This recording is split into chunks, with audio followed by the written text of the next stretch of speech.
Hello students. Rajasthan में कृषिगत विकास की नीति और कार्यक्रमों के बारे में हम बात करेंगे आज। तो जो कार्यक्रम चलाए गए कृषि को बेहतर करने के लिए, तो उसमें सिंचाई का विस्तार और जल प्रबंधन के कार्यक्रम है ना। तो उनमें इंदिरा गांधी नहर में डिग्गियों का निर्माण किया गया, पंप सेट लगाए गए। बाद में यह स्कीम भाखड़ा नांगल्स नहर क्षेत्र से संबद्ध गंगानगर हनुमानगढ़ जिले में लागू की गई। बूंद बूंद सिंचाई के लिए सब्सिडी, पानी की बचत के लिए प्रोत्साहन। फिर इंदिरा गांधी पर नहर परियोजना में आधुनिकीकरण और पुनरुद्धार पर व्यय किया गया। पाइपलाइनें बिछाई गई, चैनलें पक्की की गई, सिंचाई का विस्तार किया जा सके ताकि, है ना। फिर दूसरा, रासायनिक उर्वरकों, कीटनाशक पदार्थों और अन्य कृषिगत इनपुटों की सप्लाई बढ़ाने पर जोर दिया गया। खाद्यान्नों, तिलहनों आदि के उत्पादन को बढ़ाने के लिए मिट्टी की जांच के लिए प्रयोगशाला स्थापित की गई। फिर कृषि में विविधीकरण के लिए बागवानी, पशुपालन, विपणन, कृषिगत साख, माल के संग्रह आदि का विस्तार किया गया। तिलहनों, फलों, सब्जियों आदि के उत्पादन, विपणन और स्टोरेज बढ़ाने का प्रयास किया गया, है ना। संतरों, किन्नू, मसालों के निर्यात को प्रोत्साहन दिया गया।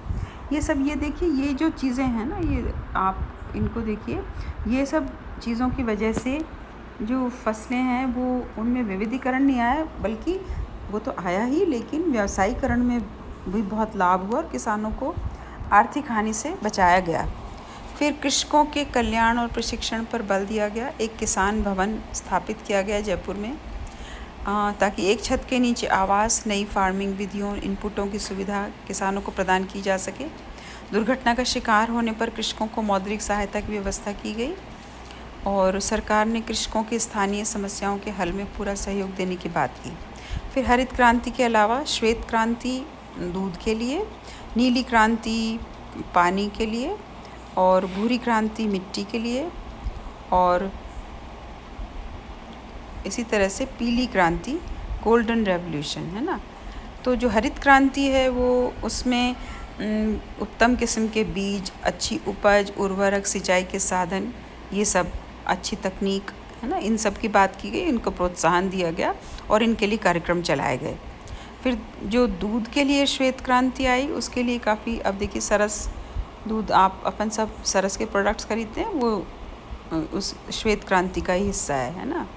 ऑपरेशन फ्लड प्रोग्राम चलाया गया, तो उसके लिए पशु चिकित्सा में सुधार करने की बात की गई। इसी वजह से दूध का उत्पादन बहुत तेज़ी से बढ़ा और पूरे देश का करीब करीब 10% दुग्ध उत्पादन राजस्थान में होता है।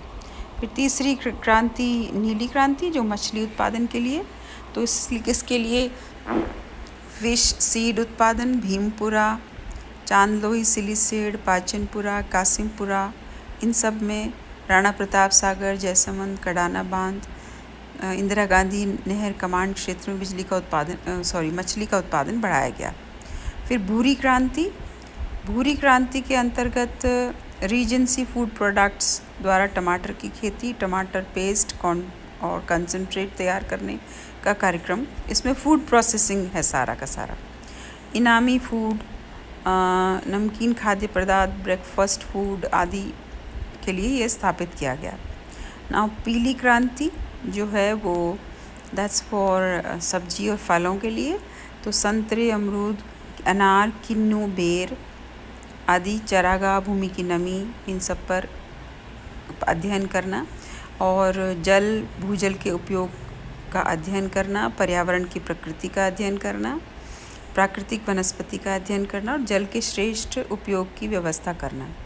ये इसमें ये सारी डिफरेंट क्रांतियाँ, ताकि जिन्होंने भारतीय कृषि को, राजस्थान की कृषि को बेहतर बनाया। 11वीं जो पंचवर्षीय योजना है उसमें कुछ कार्यक्रम चलाए गए। एक प्रोजेक्ट गोल्डन रेज, वो 2009 में उदयपुर और बांसवाड़ा की जनजाति के लिए चलाया गया। इसमें मक्का का उत्पादन बढ़ाने की बात की गई।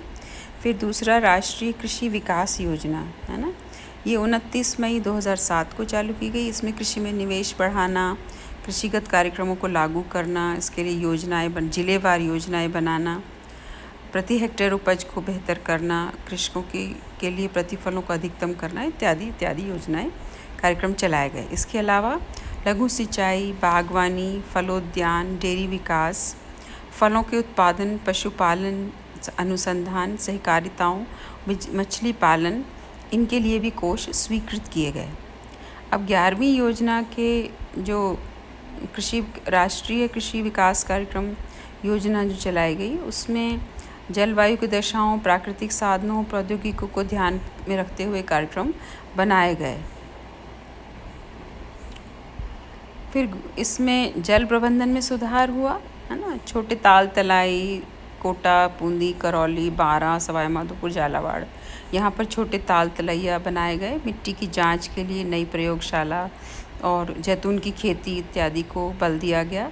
फिर स्वामी केशवानंद राजस्थान कृषि विश्वविद्यालय बीकानेर कृषिगत अनुसंधान बढ़ाने के लिए काफ़ी आगे आया है और उसमें मूंगफली, धनिया, इसबगोल, प्याज, कलौंजी, मेथी आदि की नई किस्में भी पहचान की गई है। और 1999 में इसका महाराणा प्रताप विश्वविद्यालय राजस्थान सरकार द्वारा स्थापित किया गया। 11 जिलों में 6 कॉलेज, 7 अनुसंधान स्टेशन, 10 कृषि विज्ञान केंद्र आते ही खोले गए। ये बागवानी और मछली पालन इत्यादि को बेहतर करते हैं। मौसम आधारित फसल बीमा स्कीम 2010-11 में घोषित की गई। फिर सरकार वर्षा आश्रित क्षेत्रों के लिए जल ग्रहण विकास प्रोजेक्ट की व्यवस्था के लिए भारत सरकार के कृषि मंत्रालय संपर्क में है। अब ये एक राज्य में प्रसंविदा खेती, जिसको ठेकेदारी खेती कहते हैं, उसको भी अपनाने की स्वीकृति पिछले वर्षों में भारत में काफ़ी ज़ोर इस पर दिया गया है कि बड़े व्यापारी व ठेकेदार सीधे किसान से पूर्व निर्धारित भावों पर खरीद लें फसलों को और उनको अच्छा लाभ मिले, है ना, इसके लिए।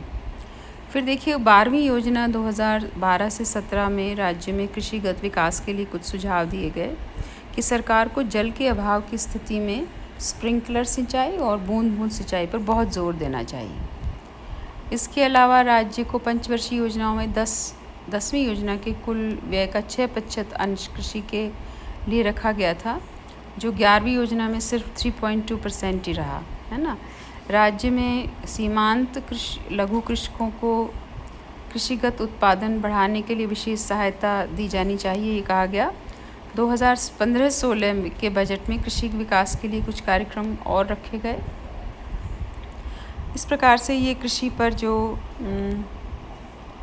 देखिए, ये आपका मैं असाइनमेंट दे रही हूँ आपको। ये कृषि का चैप्टर आपका ख़त्म हुआ, तो ये जो असाइनमेंट है, ये सारे प्रश्न आप इसके सॉल्व करिएगा, ताकि आपको पता चले कि आपने हमने जो चैप्टर किया है उसमें आपको कितना समझ में आया। और कोई समस्या हो तो आप पर्सनल नंबर पर बात कर सकते हैं, ठीक है।